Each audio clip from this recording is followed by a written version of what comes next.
Assalamualaikum warahmatullahi wabarakatuh.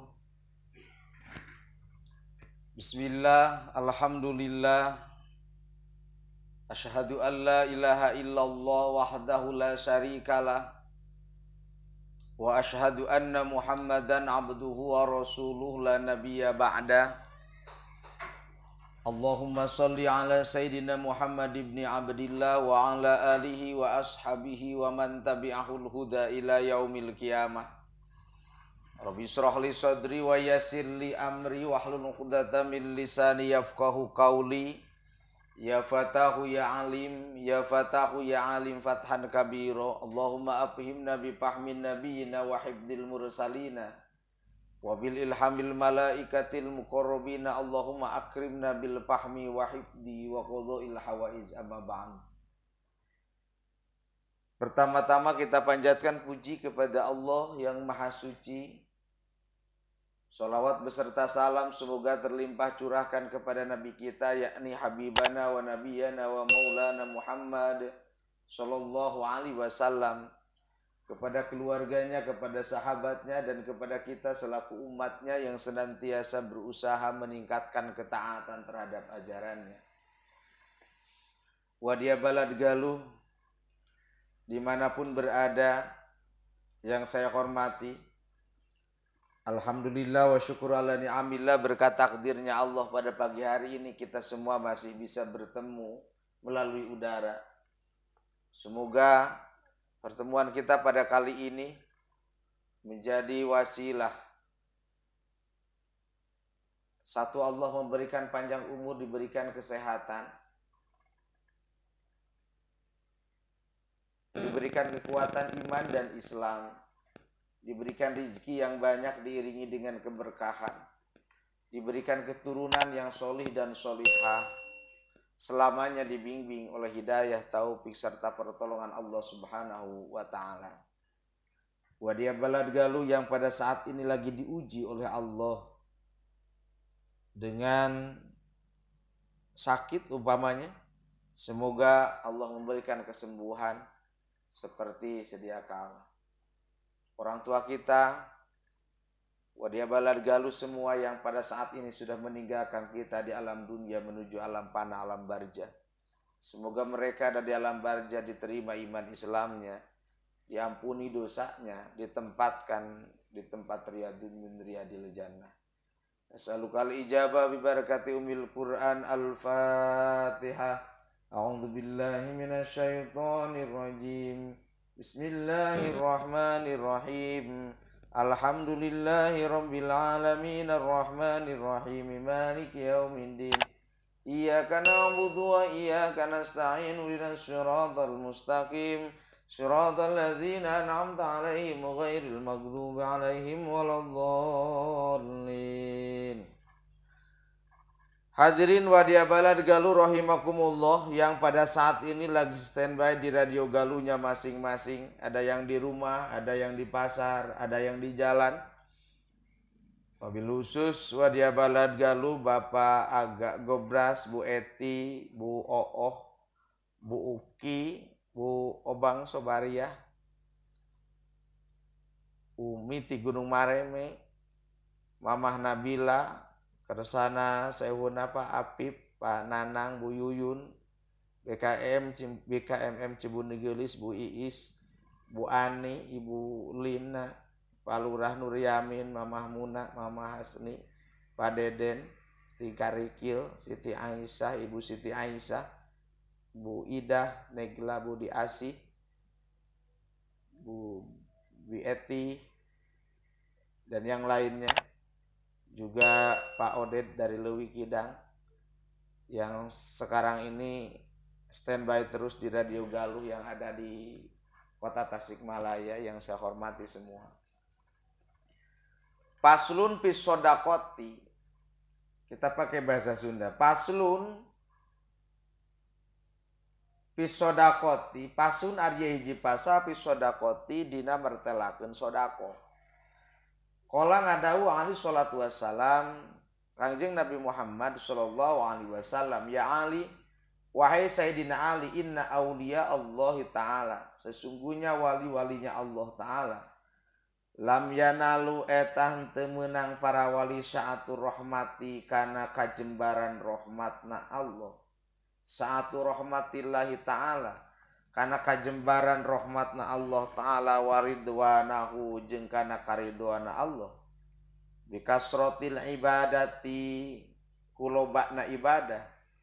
Walakin naluha tetapi menang na ieu aulia Allah bisakhawatin nafsi kuberehanana hate wal istihanati jeung anggap hina bid dunya kana dunya. Ya Ali wahai Sayyidina Ali asyakhi ari jama anu berehan nu bageuran qaribun eta nu deukeut minallahi ti Allah qaribun tur anu deukeut min rahmatihi tina rahmatna Allah ba'idun tur anu jauh min adzabihi tina siksana Allah. Wal bakhilu jeung ari anu korek ba'idun eta anu jauh min Allah ti Allah ba'idun tur anu jauh min rahmati tina rahmatna Allah qaribun tur anu deukeut min adzabihi tina siksana Allah. Pada pasal ini masih kita dalam kitab Minahus Saniyah, wasiatul Mustafa, wasiatnya Rasul kepada Sayyidina Ali karamallahu wajhah, menerangkan tentang sedekah.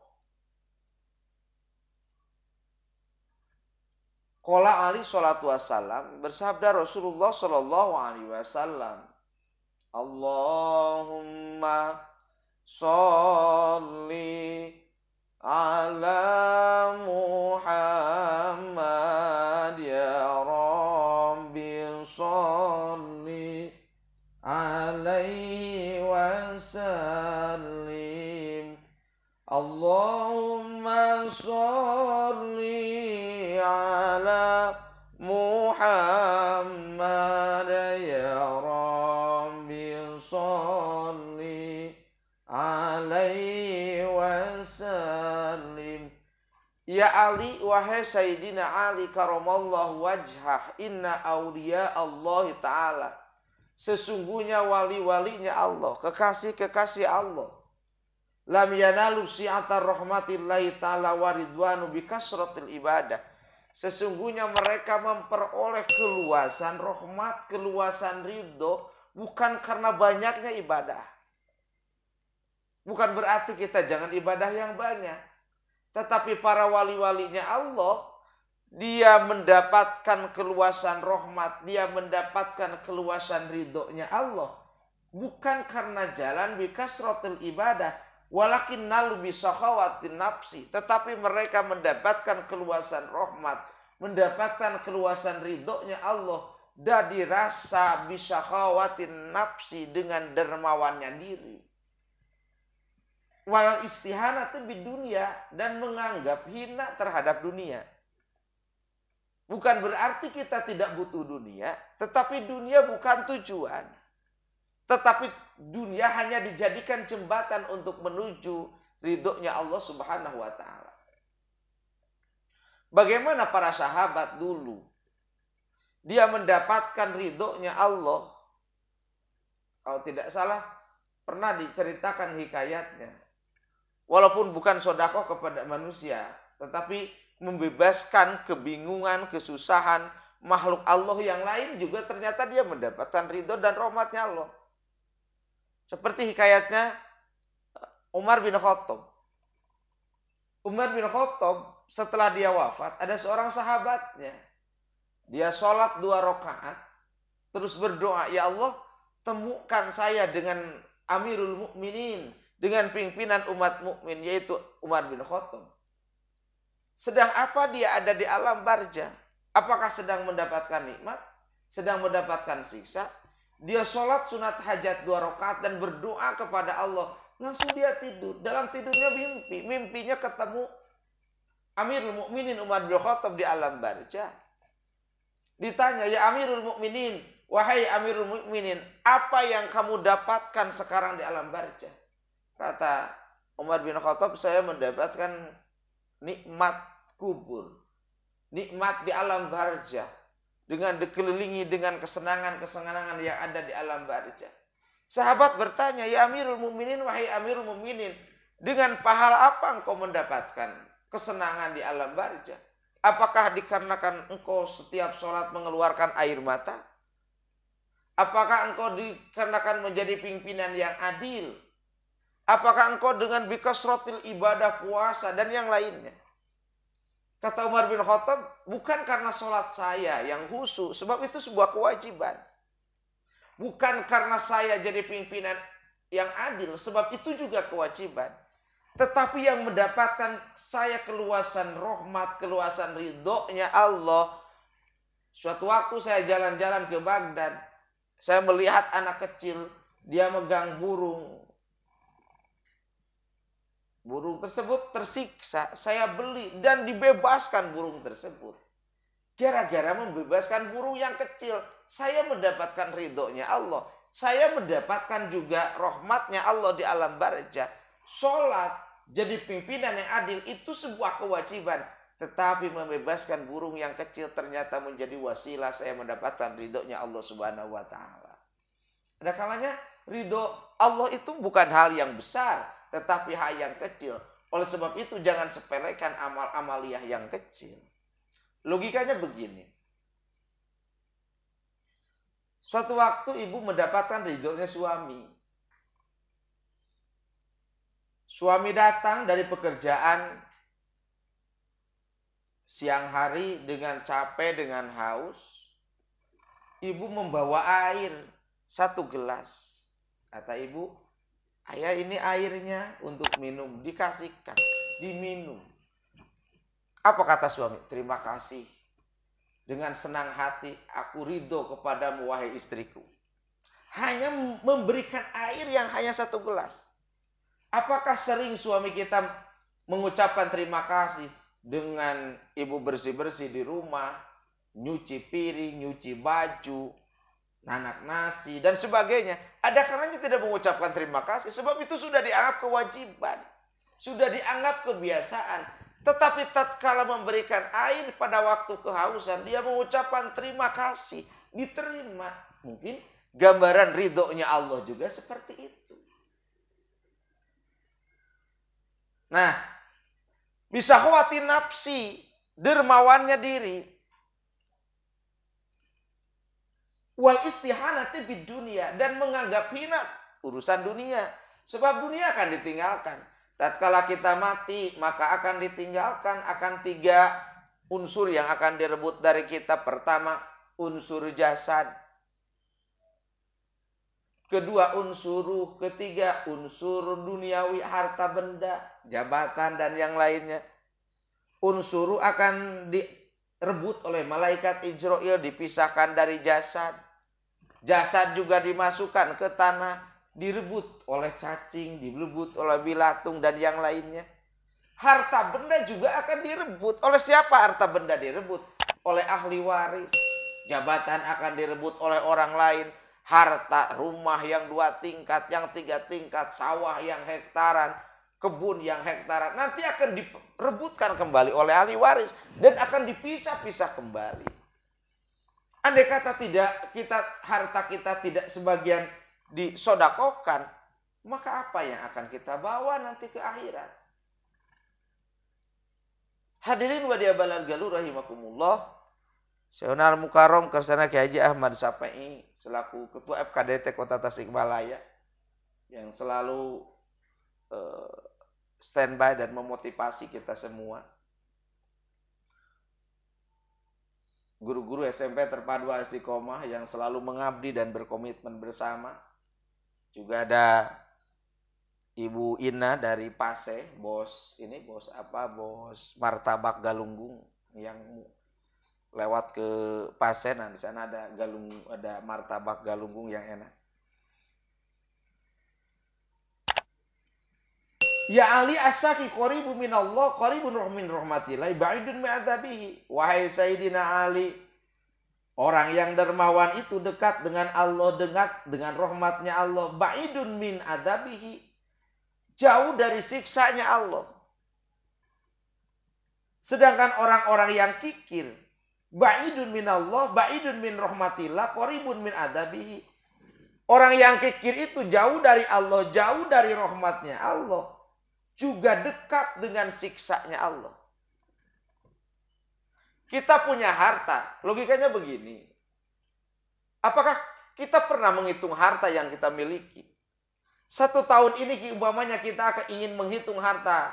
Rumah andai kata diuangkan berapa, mobil andai kata diuangkan berapa, motor andai kata diuangkan berapa, TV andai kata diuangkan berapa, sawah, kebun dan yang diuangkan berapa. Jumlah total andai kata dijual seluruh aset yang kita miliki berapa puluh juta, berapa ratus juta ataupun miliar. Dari jumlah aset tersebut, coba kita baca terhadap diri kita. Berapa persen yang akan kita titipkan untuk bekal nanti jaga di akhirat?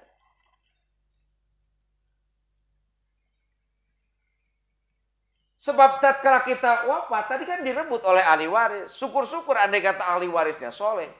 Tetapi andai kata ahli warisnya tidak soleh, dia perebut harta kakak dengan adik, rame. Perebutan harta. Orang tuanya padahal tidak pernah ikut membeli. Dipisah-pisah dan yang lainnya. Kita di alam akhirat nanti apa yang akan kita bawa? Idza matabnu Adam in qata'a malu illa min salasin. Tatkala anak Adam wafat, maka putuslah semua amal kecuali 3 perkara. Pertama, sodakotun jariyatun, sodako jariyah. Yang pernah menyumbang masjid, yang pernah menyumbang pesantren, yang pernah mewakafkan hartanya ke masjid, yang pernah mewakafkan hartanya ke pesantren, kepada sarana keumum, sarana keagamaan. Tatkala kita meninggal, maka pahalanya masih nyambung di alam dunia. Seperti orang-orang yang sudah memberikan kebaikan terhadap lembaga pendidikan kami. Ada yang menyumbang untuk pembangunan, ada yang menyumbang untuk operasional. Bukan kami meminta, bukan kami ingin, tetapi untuk mereka juga. Bahkan sekarang di lembaga kami ada program wakaf bersama, sedang pembebasan tanah wakaf. Ada 165 bata tanah wakaf yang sedang kami bebaskan. Ada yang nyumbang 1 bata 1.500.000 dikasih sertifikat wakaf. Bahkan ada ibu-ibu terinspirasi dari ibu-ibu yang memang ekonominya lemah. Dia berkata, saya ingin wakaf tetapi tidak punya uang. Saya tidak punya uang untuk membeli wakaf 1 bata 1.500.000, 5 juta, 10 juta dan yang lainnya. Tapi saya juga ingin seperti orang lain wakaf. Sehingga saya hitung program wakaf uang bersama itu. Sudah aja jangan per bata, per meter ataupun per senti. Sehingga ada yang membeli hanya 2 senti. 2 senti itu 3.000 rupiah. Mungkin itu yang menjadi keselamatan nanti di akhirat. Ini program wakaf Pondok Pesantren Al Istiqomah. Mudah-mudahan semua tanah yang sekitar pesantren bisa dimiliki untuk kemajuan sarana keagamaan. Ini dipasti ya, sertifikat wakaf dari Pondok Pesantren Al Istiqomah sebagai wujud penghargaan. Semoga ini jadi saksi di hadapan Allah. Sodakotun jariyatun, masuknya kepada sodakotun jariyatun yang nanti tatkala kita sudah meninggal, maka masih ngocor pahalanya, masih sampai pahalanya kepada orang yang wafat. Tiap malam anak-anak santri ngaji, siang anak-anak sekolah juga ngaji. Ibu-ibu majelis taklim juga pengajian, ditambah dengan dzikir bersama, ditambah dengan istighosahan. Maka tatkala kita sudah tidak ada di alam dunia, maka pahalanya tetap ada ke alam akhirat. Shadaqatun jariyah. Yang kedua, ilmu yantafi'u bihi, ilmu yang dimanfaatkan. Yang pernah kita mengajar anak-anak, ataupun kita pernah mengajar anak sendiri dengan bacaan Fatihah. Sebab al-madrasatul ula, ibu itu adalah sekolah yang pertama. Mulai dari bayi, ibu itu sudah menjadi guru. Coba bayi disuruh belajar untuk bicara. Tetapi ada yang kesalahannya. Bayi diajar bicara, belajar bicara, kata ibunya hau hakeng, hau hakeng. Pada apa itu artinya hau hakeng? Dulu itu bukan hau hakeng, tapi Allahu Akbar, Allahu Akbar. Menanamkan ketauhidan. Bayinya belum bisa bicara, hanya bisa hau hakeng. Ibunya yang ikut-ikutan seperti bayi hau hakeng. Hadirin wa dia balad galu rahimakumullah.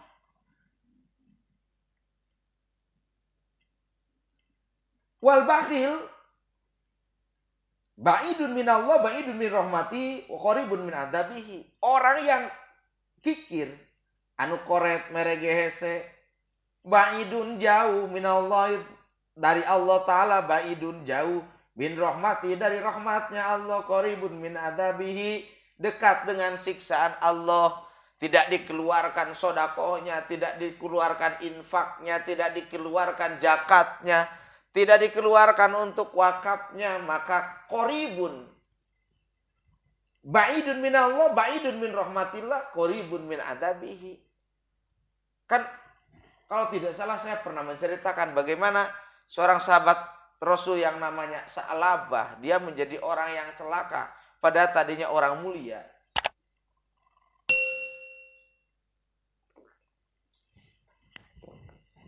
Sa'labah dia itu orangnya fakir. Saking fakirnya, baju juga hanya satu. Satu dengan istrinya. Kalau Sa'labah lagi sholat di masjid, hikayatnya istrinya telanjang di rumah. Saking tidak adanya baju. Habis sholat Sa'labah langsung pulang ke rumah. Kata Rasul, ya Sa'labah, kenapa kau tidak duduk dulu iktikaf di masjid, tidak zikir dulu di masjid, tidak baca Quran dulu di masjid?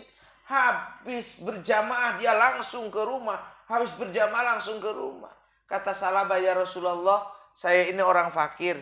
Andai kata saya sholat di masjid dengan pakai baju yang menutupi aurat, istri saya di rumah bertelanjang, maka akan dikasihkan baju saya ini untuk istri saya beribadah sholat.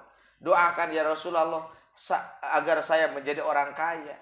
Kata Rasul, ya Sa'labah, kamu itu bagus jadi orang fakir. Coba andai kata minta didoakan kaya, toh dia mengatakan, Rasul, kamu bagus jadi orang fakir. Andai kata ada ibu-ibu yang datang ke saya ke pesantren, Pak Ustadz, doakan saya menjadi orang kaya. Bu, bagus jadi orang fakir, ibu. Wah, saya kira akan marah habis-habisan.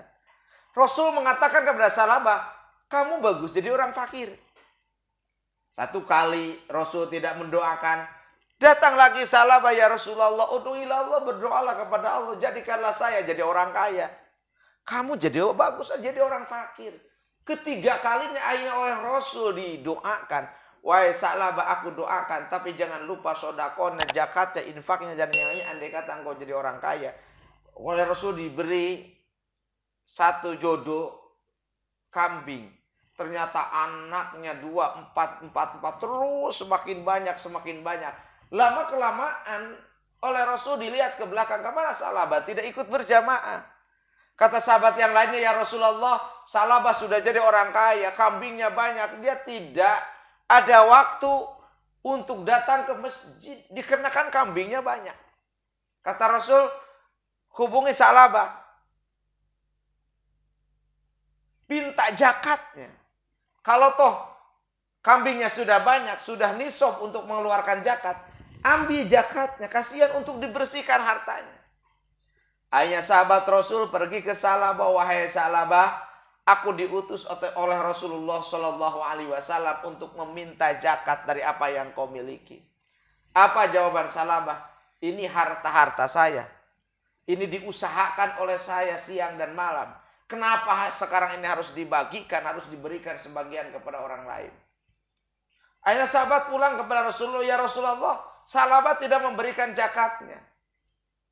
Minta. Kembali lagi sahabat, ditolak lagi oleh Sa'labah. Sampai 3 kali. Laporan lagi sahabat kepada Rasulullah, ya Rasulullah, Sa'labah tidak mengeluarkan zakatnya. Apa jawaban Rasul? Wailaka ya Sa'labah, celaka engkau wahai Sa'labah.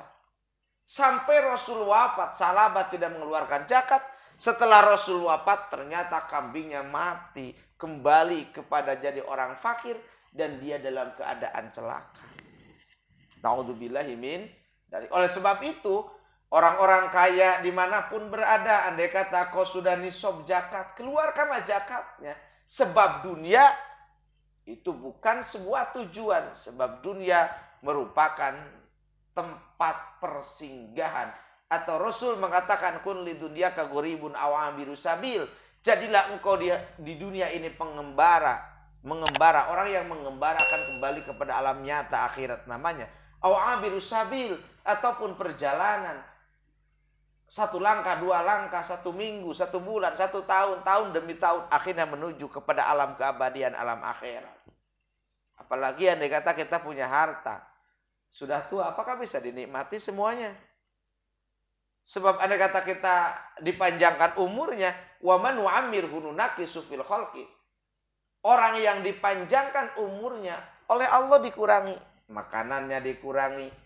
Yang tadinya selalu makan serba enak, sekarang serba dilarang oleh dokter. Kalau dulu makan pete 2 papan dengan ikan asin, dengan sambal, nikmat. Sekarang jangankan 2 papan, 1 mata saja sudah sakit kepala. Kalau dulu ibu-ibu makan bakso, cabenya, sambalnya 2 sendok. Sekarang sudah tua, jangankan pakai sambal, pakai sausnya sudah sakit perut. Dikurangi oleh Allah.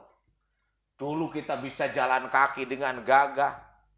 Tapi sekarang lutut sudah mulai beradu di sarada jutrak-jutrek tu urna. Mulai pakai itu kemana-mana. Pakai tongkat. Sebab sudah tidak seimbang. Wa man nu'ammirhu nunaqisu fil khalqi. Harta banyak, tidak disedekahkan, tidak dijakati, tidak diwakafkan sebagian. Apa yang akan kita raih nanti di akhirat?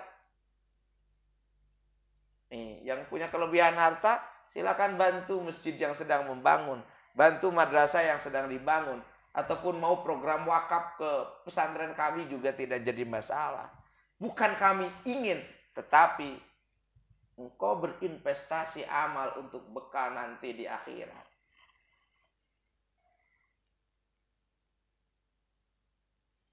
Ya Ali, wahai Ali, ro'aitu aku melihat maktuban ditulis ala babil jannati di pintu sorga. Anti muharramatun, engkau haram, diharamkan ala kulli bakhilin, ke setiap orang yang kikir, wa'akin, dan menyakiti orang tua, wa namamin, dan orang yang ngadu domba, sok ngadu-ngadu.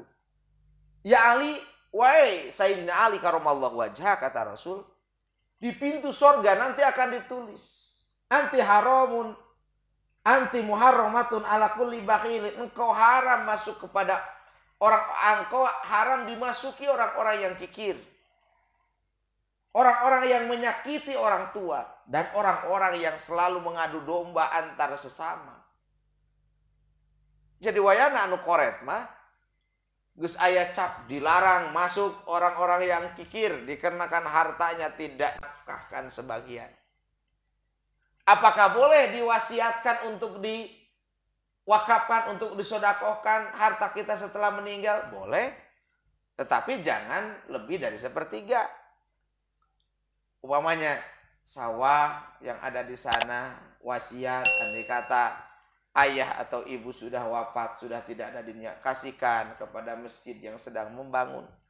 Kasihkan kepada pesantren, ataupun dikasihkan kepada pesantren Al-Istiqomah. Ya Alhamdulillah.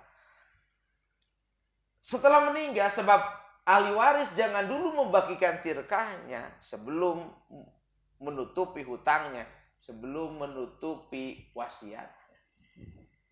Ditulis dalam pintu surga, anti muharramatun ala kulli bakhilin, engkau haram dimasuki orang-orang yang kikir. Yang kedua, wa'akin, dan orang-orang yang menyakiti hati orang tua.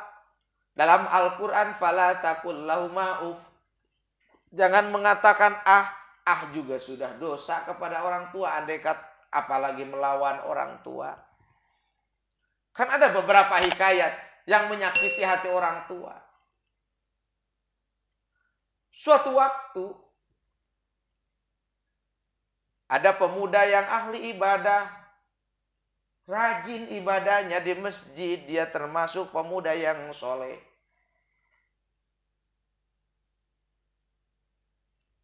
Suatu waktu dia sedang melaksanakan sholat sunat. Allahu Akbar. Ibunya memanggil. Dia berpikir lebih baik sholat sunat daripada menjawab panggilan ibu. Sholat sunat hablum minallah, panggilan ibu hablum minannas. Lebih baik melaksanakan sholat sunat dia berpikir daripada menjawab panggilan ibu. Jengkel ibunya dipanggil-panggil tidak menjawab. Ada dalam hatinya, ya Allah, anak saya ini termasuk anak yang soleh, tapi jangan matikan dulu saya sebelum dia mendapatkan sesuatu, mendapatkan fitnah yang sangat besar. Nih, kita jadi orang tua jangan harus bijak juga kepada anak. Jangan-jangan anak celaka itu karena obrolan orang tuanya. Ya Allah, nyari-nyari ting hate ku budak teh. Mudah-mudahan sudah dibengharkeun. Anak miskin mungkin dengan perkataan kita, padahal mungkin itu tidak serius karena nafsu. Dia juga, ya Allah jangan matikan saya sebelum dia mendapatkan sesuatu yang menyakitkan. Fitnah yang sangat besar. Ada orang-orang kafir yang tidak suka terhadap pemuda tersebut yang sering beribadah, yang sebagai penggerak masyarakat untuk beribadah kepada Allah. Akhirnya dia mendatangkan wanita ke masjid, merayu. Dia ingin jadi pacarnya, tetapi dia tolak. Bahkan ngajak berzina. Dia buka bajunya tinggal pakai BH. Dia buka roknya tinggal pakai cangcut-cangcut. Dia buka semuanya. Dia pejamkan mata takut tergoda. Coba bapak-bapak, andai kata sedang dikir di masjid ada wanita hanya pakai BH saja, hanya pakai cangcut saja, apakah akan memejamkan mata? Ataupun dianggap dilihat?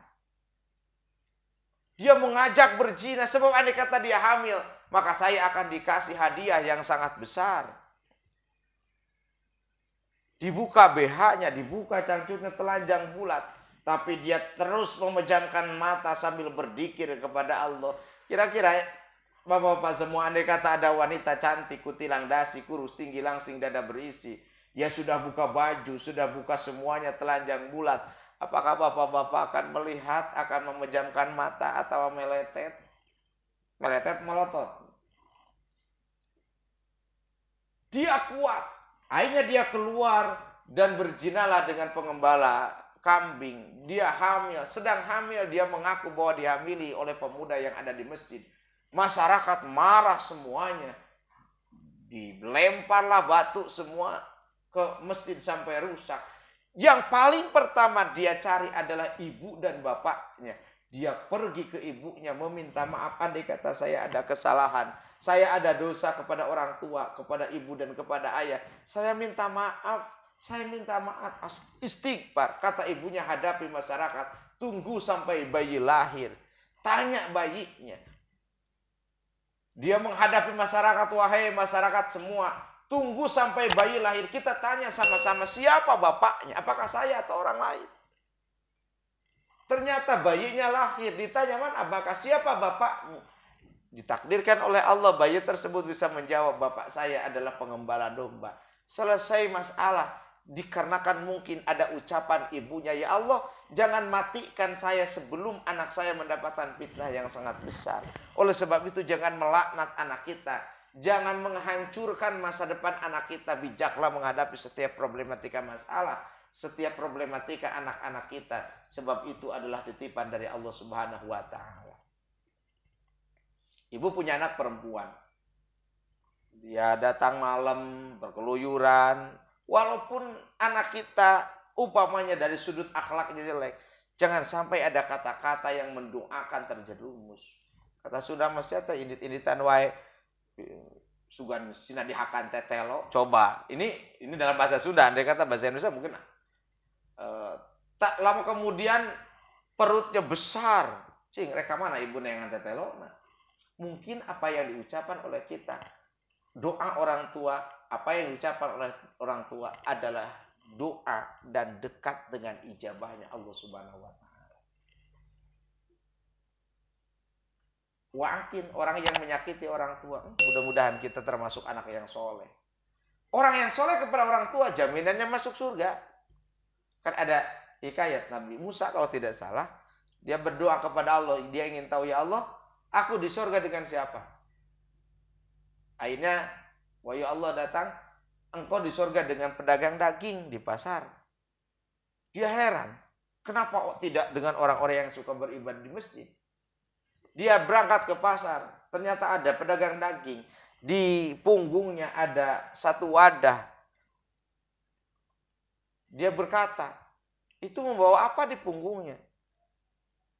Aku ingin bicara denganmu. Nanti kita sampai di rumah, beres dagang, dibawa ke rumah. Wadah yang ada di punggungnya dibawa ke kamar. Kata Nabi Musa, ini orang kok bawa yang digendong di punggung, itu sampai dibawa ke kamar. Apakah daging untuk dijual? Ataupun apa? Dia lihat dari lubang kuncinya. Ternyata yang di punggungnya, yang digendong di punggungnya dalam wadah tersebut adalah ibunya yang sudah tidak bisa apa-apa. Dia tidurkan ibunya, dia suapi dulu, dikasih minum, dan terus-terusan meminta doa. Sudah tidak bisa bicara, tetapi gerakan bibir ibunya terdengar oleh Nabi Musa. Allahumma ibni jalisan fil jannati ma'al anbiya. Ya Allah, satukan anak saya di surga nanti dengan para nabi. Allahumma ibni jalisan fil jannati ma'al anbiya. Ya Allah, satukan anak saya di surga nanti dengan golongan para nabi. Dikarenakan mungkin berbakti kepada orang tuanya, ternyata suatu saat nanti dia tatkala ke surga digolongkan dengan orang-orang yang mulia, dikarenakan dia memuliakan kedua orang tuanya. Ada kalanya orang tua mengurus anak 10, mampu sampai sarjana, mampu sampai sekolah, sampai dia menjadi orang kaya kembali. Tetapi ada kalanya ada anak 10 tidak mampu mengurus orang tua yang sudah jompo. Bahkan dianggap jadi beban kehidupan. Tidak sedikit orang tuanya yang jompo dia tinggalkan sendiri. Tidak sedikit orang tua yang jompo dititipkan kepada panti jompo. Apakah dia punya nurani atau tidak? Berapa puluh miliar, berapa puluh juta, berapa ratus juta yang mereka korbankan untuk anak-anaknya supaya bisa hidup, untuk anak-anaknya supaya bisa berpendidikan. Tetapi ternyata ada kalanya anaknya tidak mampu mengurus orang tuanya. Berbahagialah bagi orang tua, orang-orang yang masih mempunyai orang tuanya. Apakah orang tuanya yang sedang saat ini sehat ataupun sakit, salah satu pintu ijabah ada dalam orang tuanya masing-masing. Uruslah mereka, sayangi mereka, walaupun tingkat kesabarannya harus lebih ditingkatkan. Walaupun kita termasuk orang-orang sibuk, bahagiakanlah mereka sepanjang mereka masih ada di alam dunia.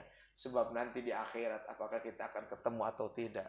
Ketemu juga bukan untuk saling mengasihi, ada kalanya saling dakwah di hadapan Allah Subhanahu wa taala. Maka berbuat baiklah kepada orang tua agar kita tidak termasuk orang yang dihalangi untuk masuk pintu surganya Allah Subhanahu wa taala. Yaitu amin, dan orang-orang yang ngadu-ngadu yang akan dilarang oleh masuk surga. Hadirin wa diabalal galur rahimakumullah. Seperti biasa kita muhasabah pada pagi hari ini. Ada kalanya sifat kikir itu ada pada diri kita masing-masing. Kita merasa bahwa apa yang kita miliki bukan titipan, tetapi apa yang kita miliki adalah milik kita. Diusahakan oleh kita, padahal itu semua adalah titipan dari Yang Maha Kuasa. Sehingga kita mencari dunia, mencari harta, tidak memandang halal, tidak memandang haram. Andai kata terjerumus kepada barang yang haram, maka sangatlah berat dosa yang akan kita pertanggungjawabkan di hadapan Allah. Sebab urusan harta itu 3 pertanyaannya. Dari mana hartamu? Seberapa banyak hartamu? Dipakai apa hartamu? 3 pertanyaan tersebut harus kita jawab nanti di akhirat. Maka siapkan jawaban sekarang ini sebelum kita masuk kepada alam akhirat nanti. Kita bukan termasuk orang-orang yang bersih. Kita harus jujur kepada diri kita. Kita bukan termasuk orang-orang yang bersih, yang ahli ibadah. Tetapi kita adalah ahli-ahli maksiat. Ahli-ahli yang jauh, ada kalanya yang jauh dari ibadah kepada Allah. Sholat juga ada kalanya di akhir waktu. Ibadah yang lainnya, yang sunat apalagi sering ditinggalkan. Puasa juga tidak pernah melaksanakan sholat sunnah, puasa sunnah. Zakat juga ada kalanya hal yang terkecil dari apa yang kita miliki. Tidak sampai kepada persentasi 1% ataupun 2% terhadap harta yang Allah titipkan kepada kita. Kita melihat kain celeng masjid, ada kalanya yang dimasukkan cukup 2.000, paling besar 5.000. Tapi untuk makan bakso, makan mie ayam, itu 15.000, 25.000, 30.000. Andai kata kita masuk ke akhirat, maka apakah akan menjamin keselamatan? Kita coba renungi apa yang sudah kita laksanakan. Maka di akhir pertemuan kali ini, kita akan muhasabah, membaca diri, berintrospeksi diri. Sebab yang tahu dosa bukan orang lain, bukan suami kita, bukan istri kita, apalagi tetangga kita. Tapi yang tahu dosa adalah diri kita masing-masing. Kita pejamkan mata dohir, kita bukakan mata batin, kita akan beristighfar. Semoga dengan barokahnya pada pagi hari ini kita baca istighfar, Allah memberikan pengampunan kepada kita. Allah memberikan rezeki yang banyak kepada kita. Memberikan keturunan yang solih dan solihah. Memberikan jalan bagi orang-orang yang punya hutang untuk melunasi hutang, yang punya masalah selesai masalah. Dengan barokahnya istighfar, kami mohon doa dari semuanya. Lembaga pendidikan Pondok Pesantren Al Istiqomah, SMP Terpadu Al Istiqomah yang saat ini terus-terusan berkembang, yang saat ini terus-terusan berjuang untuk mengembangkan lembaga pendidikan, baik melalui program wakaf bersama, baik melalui program pembangunan, baik melalui program sosial dan yang lainnya. Semoga diberikan kelancaran, kemudahan orang-orang yang telah memberikan kebaikan terhadap lembaga pendidikan kami, baik yang sudah menyumbangkan sebagian hartanya untuk mengikuti program wakaf bersama, pembangunan dan yang lainnya. Semoga Allah membalas dengan balasan yang berlipat ganda. Sekali lagi kita pejamkan mata dohir, kita bukakan mata batin, lupakan dulu urusan duniawi, lupakan dulu keinginan, lupakan dulu masalah yang kita hadapi. Kita fokuskan hati kita kepada satu lafaz, yaitu lafaz Allah melalui bacaan istighfar. Astaghfirullah Rabbal baraya, astaghfirullah minal khotoya, astaghfirullah Rabbal baraya, astaghfirullah minal khotoya, Rabbi zidni ilman nafi'a wa wafiqli amalan makbula wa wahabli rizqan wasi'a wa tub alaina taubatan nasuha wa tub alaina taubatan nasuha. Al-Fatihah. A'udzubillahi minasyaitonirrajim. Bismillahirrahmanirrahim. Alhamdulillahirabbil alamin arrahmanir rahim maliki yaumiddin. Iyyaka na'budu wa iyyaka nasta'in ihdinas siratal mustaqim siratal ladzina an'amta 'alaihim ghairil maghdubi 'alaihim waladdallin. Yang benar dari Al-Qur'an dan Al-Hadis, yang salah adalah dari kekeluaran saya sendiri. Mohon maaf kepada para kiai, para pimpinan pesantren yang ada di Kota Tasikmalaya. Mohon doa dari para kiai, para ulama, semoga kami selama saya sendiri khususnya semoga istiqomah, selamanya dilindungi oleh Allah Subhanahu wa taala. Wallahul muwaffiq ila aqwamit thoriq. Wassalamualaikum warahmatullahi wabarakatuh.